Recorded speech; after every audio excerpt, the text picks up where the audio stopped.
En esta ocasión hablaremos sobre cómo se crean o cómo nacen las jurisprudencias, acorde a la ley de amparo.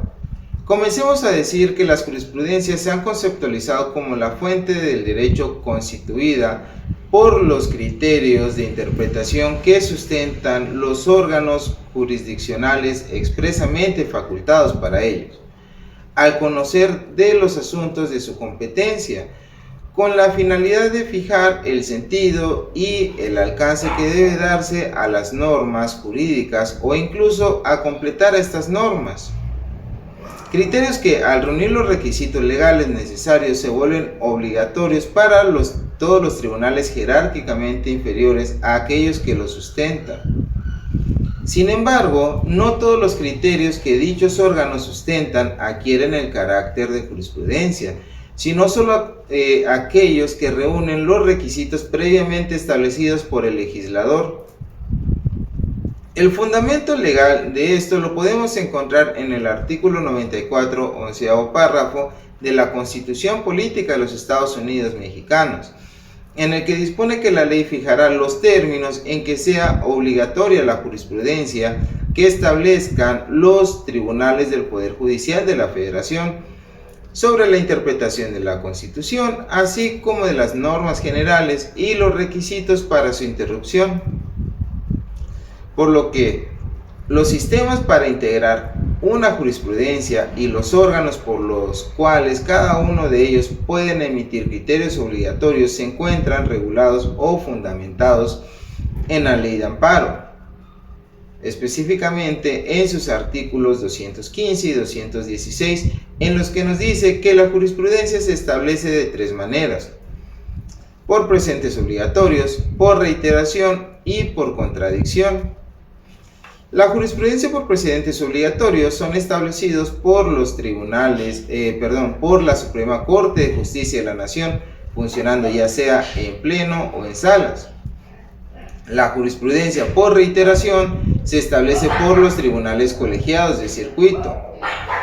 Y la jurisprudencia por contradicción se establece por el pleno o las salas de la Suprema Corte de Justicia de la Nación y por los plenos regionales. Empecemos a definir entonces primero lo que es la jurisprudencia por precedentes obligatorios. Esto acorde al artículo 94, 12º párrafo de la Constitución Mexicana, que es el fundamento del sistema de jurisprudencia por precedentes. En él se establece que, salvo en los casos en que la ley de la materia contuviere disposición expresa en otro sentido, las razones que justifican las decisiones contenidas en las sentencias dictadas por el Pleno o la Sala de la Suprema Corte de Justicia de la Nación por mayoría de votos serán obligatorios para las autoridades jurisdiccionales de la Federación, así como de las entidades federativas. La jurisprudencia por precedentes obligatorios se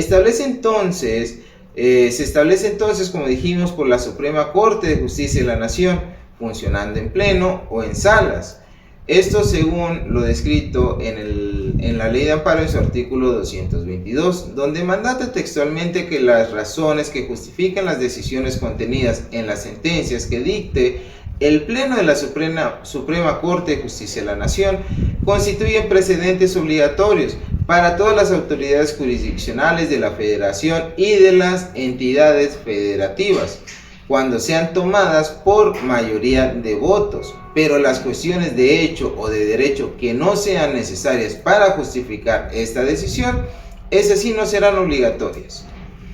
La justificación para este tipo de jurisprudencia es que es necesario dotar de mayor coherencia, uniformidad y fuerza a la jurisprudencia de la Suprema Corte de la Justicia de la Nación,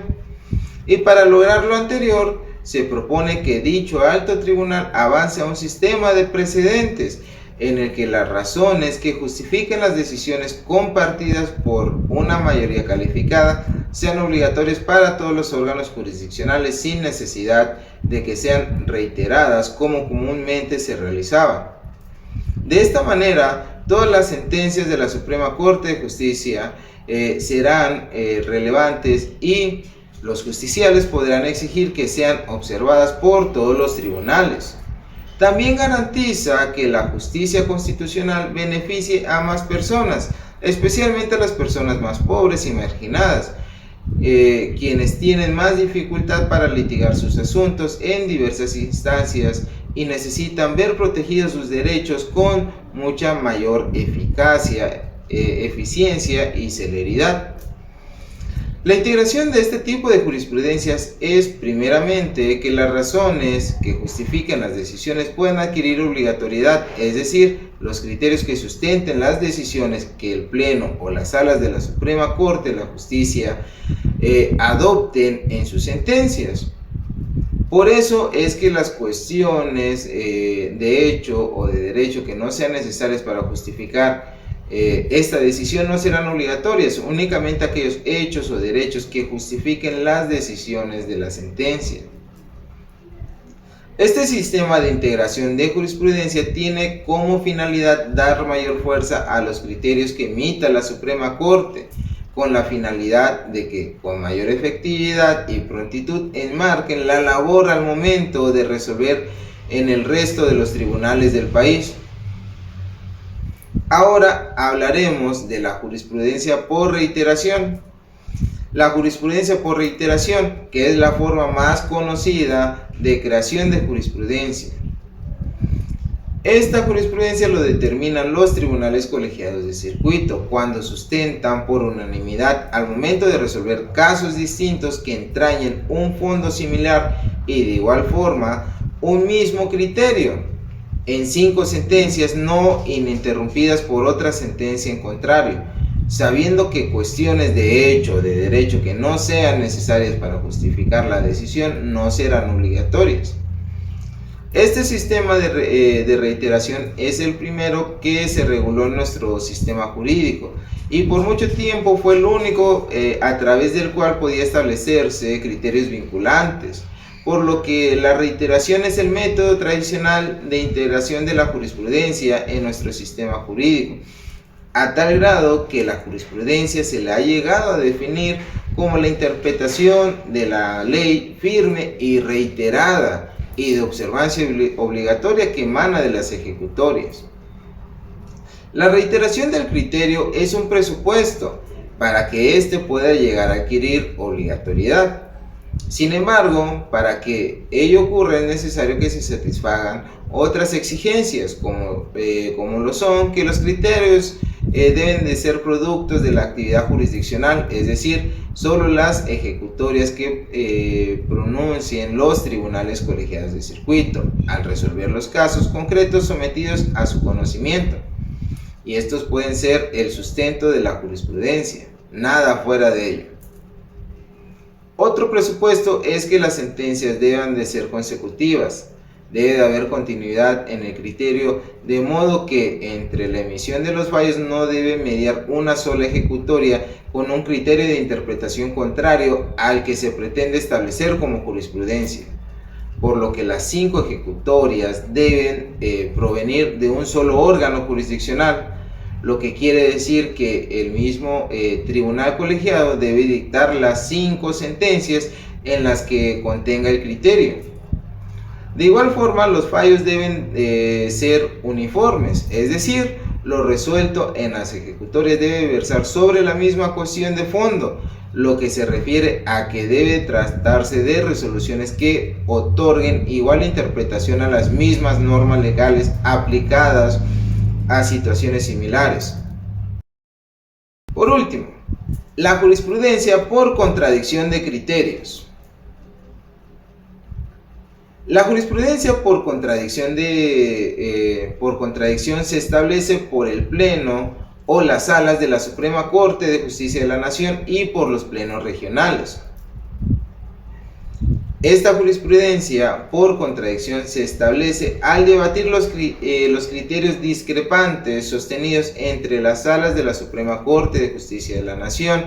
entre los plenos regionales o entre los tribunales colegiados de circuito en los asuntos de su competencia. El sistema de integración de jurisprudencia por contradicción de criterios se encuentra expresamente reconocido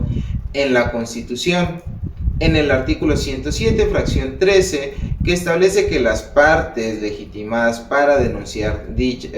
establece las partes legitimadas para denunciar la contradicción,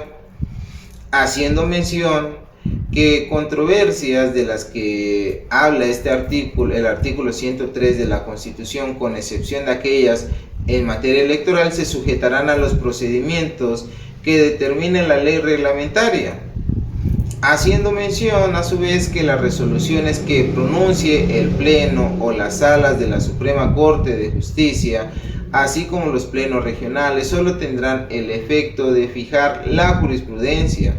y esta jurisprudencia no afecta o no afectarán las situaciones jurídicas concretas derivadas de las sentencias dictadas en los juicios en que hubieran ocurrido la contradicción. La contradicción de criterios será resuelta por el Pleno de la Suprema Corte de Justicia de la Nación cuando deban dilucidarse los criterios contradictorios sostenidos entre sus salas.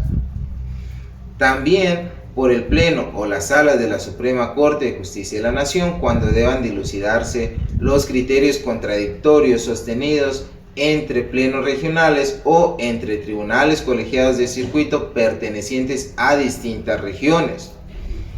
Y por último, por los plenos regionales, cuando deban dilucidarse criterios contradictorios entre los tribunales colegiados de circuito de la región correspondiente. Al resolver una contradicción de criterios, el órgano correspondiente podrá tomar uno de los criterios discrepantes, sustentar uno diverso, declararle inexistente o sin materia. En todo caso, la decisión se determinará por mayoría. Para finalizar, el objeto primordial de ese procedimiento es terminar con la incertidumbre generada para los gobernados y los órganos jurisdiccionales por la existencia de criterios contradictorios a través de la definición de una jurisprudencia producto de la sentencia dictada en ese procedimiento de contradicción, que servirá para resolver uniformemente casos similares a los que motivaron la denuncia de contradicción, evitando así que sigan resolviendo diferente e incorrectamente asuntos de fondo similares, lo que permitirá preservar la unidad en la interpretación de las normas del orden jurídico nacional, con la fijación de un sentido y alcance en protección de la garantía de seguridad jurídica.